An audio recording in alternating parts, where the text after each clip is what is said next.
Remove fear and eliminate many of your challenges. To recap, the previous chapter explained the most common obstacles you'll face and the tools to overcome it or to prevent them. This chapter demonstrates the influence of fear in your life. Most of the obstacles in your life are caused by fear. It's unlikely you have any issues in your life that weren't created by fear. You might not think that your financial or relationship challenges are rooted in fear. However, if you're honest with yourself, you'll probably realize that many of your obstacles are caused by your fears and your inability to deal with them in an appropriate way. Consider these examples. Number 1, relationship issues. Fear of abandonment is a common fear. It's also common to fear the loss of autonomy or freedom. Trust issues can also be fear-based. You might be afraid that you won't be accepted fully. Number 2, money issues. Many people deal with the fear of anxiety by shopping, which can create debt. Some simply fear discomfort and are unable to let go of the expensive car or the morning coffee. Number 3, procrastination. Procrastination can be caused by fear of failure or the perceived discomfort of performing an unpleasant task. For example, you might fear you're missing out on something exciting and check your email instead of working. Number 4, stuck in a job you dislike. You might be afraid that no other decent jobs exist.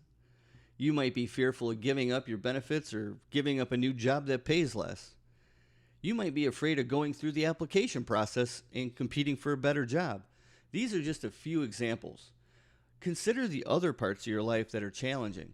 Can you see how fear is having a negative impact? So now we'll talk about how to handle your fears that are holding you back. Number 1, realize that fear is uncomfortable, but it isn't a good reason to avoid doing something. Fear is helpful if you're considering doing something physically dangerous. But at the end of the day, fear is simply a feeling. There's no reason to let fear guide every decision you make. Number 2, think about the fearful activity and simply breathe. Your body is unable to maintain a fear reaction in the long term. There's a psychological technique called flooding. In flooding, a person is exposed to their fear without being allowed any reprieve. Think about the activity that makes you uncomfortable and focus on taking a long, deep breath. Notice that you'll start to feel better. Number 3, make a list of the ways that fear is holding you back. In some part of your life, if it's in complete turmoil, it's like that you've made poor decisions in the past. How did fear affect your decision-making abilities at that time? Number 4, remember the times you were fearful and still made a good choice. You've likely had times where you felt fear but managed to take the appropriate course of action anyway. Remind yourself of those times and remember how strong you can be. Number 5, practice dealing with discomfort. Take a situation that you find mildly uncomfortable.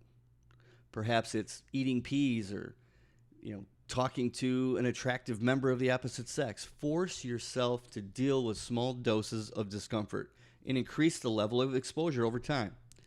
Although it's challenging to give up the habit of avoidance, you'll be surprised at how much you can tolerate. Number 6, realize that discomfort and fear are frequently good things. If you're not doing anything that makes you uncomfortable, your life is likely to stay the same. It's only when you push your comfort level that things can happen in a very positive way. Fear is the most common cause of challenges in life. Learn to work through fear and gain the ability to make positive choices. You'll boost your self-esteem and enjoy a happier life. Learn to embrace discomfort as a positive sign that your life is about to change for the better. Get started today. The upcoming chapter will provide a way to deal with your challenges quickly and simply. That doesn't necessarily mean it's going to be easy. So here's what we need to do today. Become more adept at dealing with discomfort in your life. This can be a little challenging because we're programmed to seek out comfort. We're so quick to respond to any form of discomfort, our ability to withstand it is compromised. Rebuild that ability in yourself. Here are a few ideas to stimulate your thinking. Number 1, when you have the urge to get something to eat, make yourself wait another 30 minutes. Number 2, when you feel like quitting an enjoyable task, persist for another 15 minutes. Number 3, have challenging conversations instead of avoiding them. And number 4, refuse to engage in your most common avoidance distraction techniques like your cell phone, internet, TV, and so on.